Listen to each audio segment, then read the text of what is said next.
नमस्कार, मी सागर मोहन वनखंडे, प्रभाग क्रमांक 3 शिवसेनेकडून मी उमेदवारी अर्ज दाखल केलेला आहे. आणि आज जो आपले संदीप वनमाने यांच्याकडून जे बिनबुडाचे आरोप माझ्यावरती झालेले आहेत की मी गुंड प्रवृत्तीची लोकं पाठवून तिथं त्यांच्या गाड्यांची तोडफोड केली, त्यांना धमकवलं, हे मी आरोप आज या ठिकाणी फेटाळतो आहे. आज ह्या आरोपामध्ये काहीसुद्धा तथ्य नाही असं माझं मत आहे. कारण की जी गुंड वृत्ती ही कुणाची आहे हे सगळं आमच्या जनतेला आणि ह्या भागातील सर्व लोकांना माहिती आहे. हे त्यांच्या जुन्या वैरातून हे जे गोष्टी घडलेल्या आहेत त्याचं खापर हे फोडून सहानुभूतीचं वातावरण करायचं या ठिकाणी वनमाने कुटुंबियांकडून प्रयत्न झालेला आहे. आमचं वनखंडे कुटुंब समाजकार्य, लोकांच्या मदतीला धावून जाणं, लोकांच्या अडचणीला गरजेला पडणं, ह्यावरती आमचं समाजकारण राजकारण घडलेलं आहे. हे गुन्हेगारी वृत्ती आमच्या कुटुंबाची नाही. त्यामुळे संदीप वनमानेंनी हे आरोप करणं थांबवावं आणि हे या ठिकाणीच थांबवलं गेलं पाहिजे.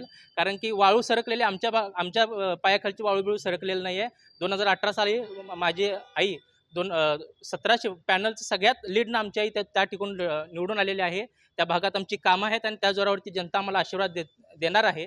आणि हे आमचं कुठंतरी नावाची चर्चा आणि ह्यांना कुठंतरी नागरिकांकडून डावलं जाते, ह्यांची वृत्ती बघून लोकांकडचा रिस्पॉन्स बघून यांना ही कुठंतरी वेगळं वरून इलेक्शन जिंकायचं ह्या ठिकाणी यांचा प्रयत्न चालू आहे.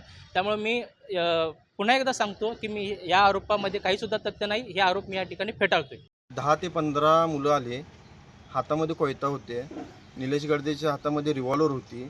अशी माझ्या सगळीजण मागं लागले.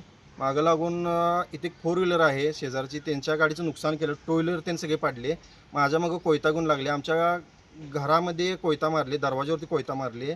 असं करून पूर्णपणे शिव्या देऊन उद्या काय पण करायचं, अर्ज मागे घ्यायचं, वनखंडे सराच्या विरोधात तू थांबायचं नाही असं म्हणून मला धमकी देऊन त्यांनी फरार झाले तिथून.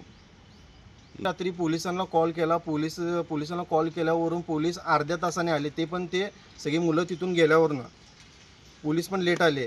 म्हणजे ह्याचा अर्थ आम्ही काय समजायचा? आमच्या जीवाला धोका आहे, आम्हाला पोलिसांची संरक्षण आम्हाला पाहिजे.